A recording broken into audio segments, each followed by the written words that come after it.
Seja bem-vindo ao Você Também Podcast, a sua caixa de ferramentas para a produção de podcast. Olá, estudante, Carlinhos Vilaronga por aqui, seja bem-vindo a mais um episódio do Você Também Podcast. No dia 21 de outubro foi comemorado no Brasil o Dia Nacional do Podcast, é uma data escolhida para homenagear a criação do primeiro podcast brasileiro, que é o Digital Minds, que foi publicado no dia 21 de outubro de 2004 por Danilo Medeiros. Isso me faz lembrar de uma frase que, dando um Google aqui, eu descobri que foi dita por Isaac Newton em fevereiro de 1676, que é a seguinte: se eu vi mais longe, foi por estar sobre ombros de gigantes. Que é a ideia de que se você consegue fazer uma coisa legal hoje, você deve reconhecer de que você consegue fazer isso graças a pessoas que vieram antes de você e te deram suporte, seja apoio, conhecimento, enfim, incentivo. E eu quero compartilhar com você aqui 7 podcasts que me ajudaram na produção de podcasts. Alguns já acompanho há bastante tempo, outros são bem recentes na minha lista, né, de escutação de podcast, mas que tem me ajudado bastante. Eu queria citar esses podcasts como uma ferramenta para você ouvir e estudar podcast, né? Você é um ouvinte de podcast, você escuta podcast porque você curte a mídia, mas eu incentivo você a criar o hábito de estudar podcast. Você pegar esse podcast que você curte e tentar ouvir ele de maneira técnica, ouvir ele como um produtor. Aí você vai conseguir ouvir como é que ele trabalha as entradas e as saídas, como é que a pessoa fala, como é que ele forma a pauta do programa, como é que ele equaliza, e isso vai ajudar você no desenvolvimento. Então, o primeiro podcast que eu quero citar aqui é o Bibotalk. É um podcast semanal sobre teologia, é um podcast bem humorado. Ele é apresentado pelo Rodrigo Bibo de Aquino, mas ele tem toda uma equipe.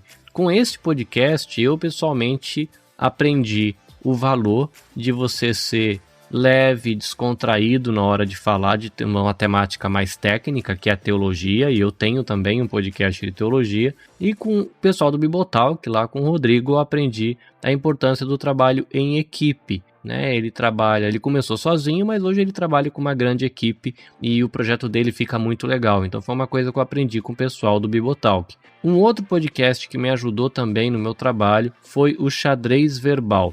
É um podcast sobre geopolítica e história. Ele é apresentado por Felipe Figueiredo e por Matias Pinto, que são historiadores. E o que é legal desse podcast é que ele tem colunas. Então o Felipe e o Matias, eles interagem no começo, mas chega uma certa altura do programa que eles têm colunas com participantes. E é uma ideia que, ouvindo o Xadrez Verbal, eu achei interessante, então eu uni a ideia do trabalho em equipe do Bibotalk, que é todo mundo mais ou menos na mesa ali conversando ao mesmo tempo, com aquilo que é às vezes chamado de podcast colaborativo, que é quando você faz a sua parte e outro colaborador entra para fazer outra parte depois, né? Então foi aí algo que eu aprendi ouvindo Xadrez Verbal. Alotênica, um podcast sobre produção de podcasts, é apresentado por Léo Lopes, que ele é uma referência em produção de podcast no Brasil, cara muito sangue bom, e ele tem um programa mensal para falar sobre produção de podcasts. Então ali eu aprendi um monte de coisas, ferramentas,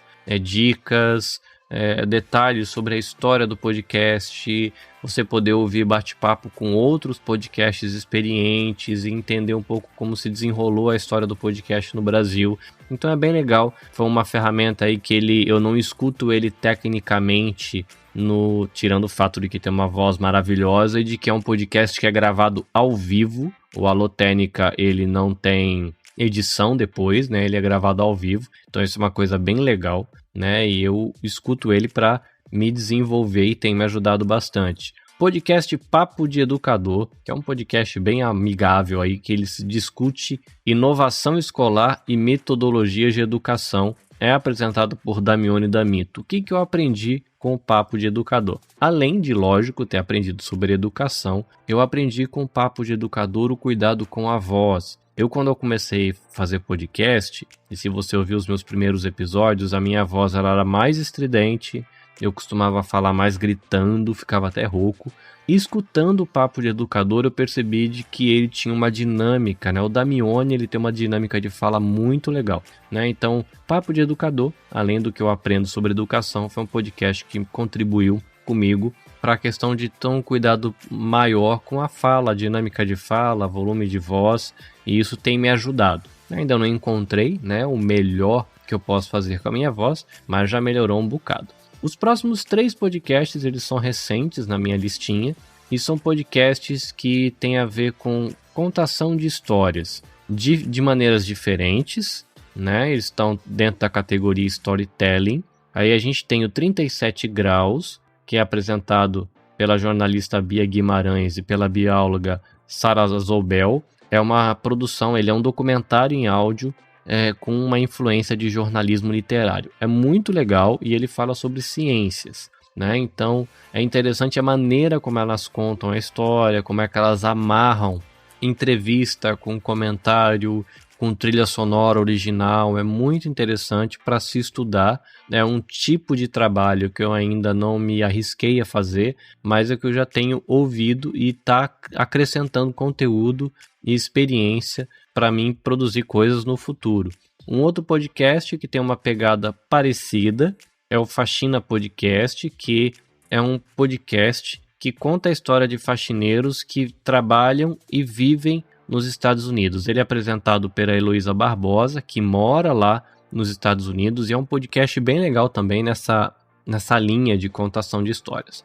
Um outro podcast que ele me foi apresentado por um amigo que é colaborador do EBVNcast, que é um outro podcast que eu produzo, e esse aí é o nível lá em cima, é o Contador de História. Aí ele é um projeto de audiodrama e storytelling, e ele é criado pelo Danilo Battistini. É praticamente como você ouvir um filme sem imagem.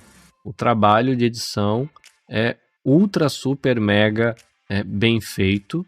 Ele é um profissional da área de sonorização de cinema, de sonorização de teatro, essas coisas assim. Então, o cara é muito bom. Então, é um podcast aí que tem me ensinado a como ambientar.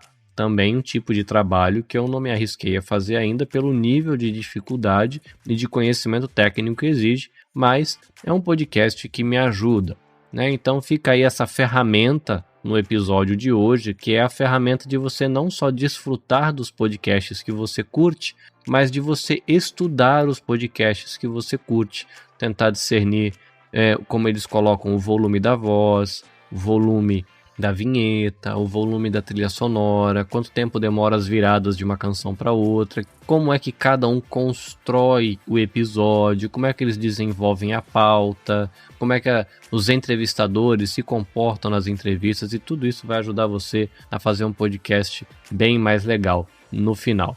Belezinha? Se você quiser acompanhar o meu trabalho, meu convite para você é nabecast.jp, o site para você conhecer os podcasts que eu tenho contribuído com produção e edição, nabecast.jp no Facebook e nabecast.jp no Instagram, e você vai poder acompanhar ali um pouquinho do que eu tenho feito. Se você gostou do episódio, deixa aí o seu comentário. Se você tem uma dúvida, deixa a sua dúvida. Se você tem uma crítica, mande a sua crítica. É só usar aí os recursos que tem lá no site de contato, ou Instagram, ou Facebook. Você entra em contato comigo e vai ser muito bom.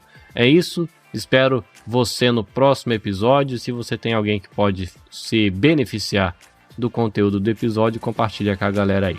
Abraço para todo mundo, até a próxima. Fui!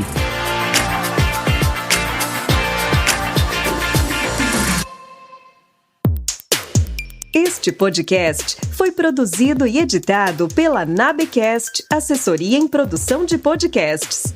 Saiba mais visitando www.nabecast.jp ou buscando nabecast.jp nas redes sociais. Nabecast, conectando pessoas, desenvolvendo amizades, construindo parcerias e compartilhando vida através de podcasts.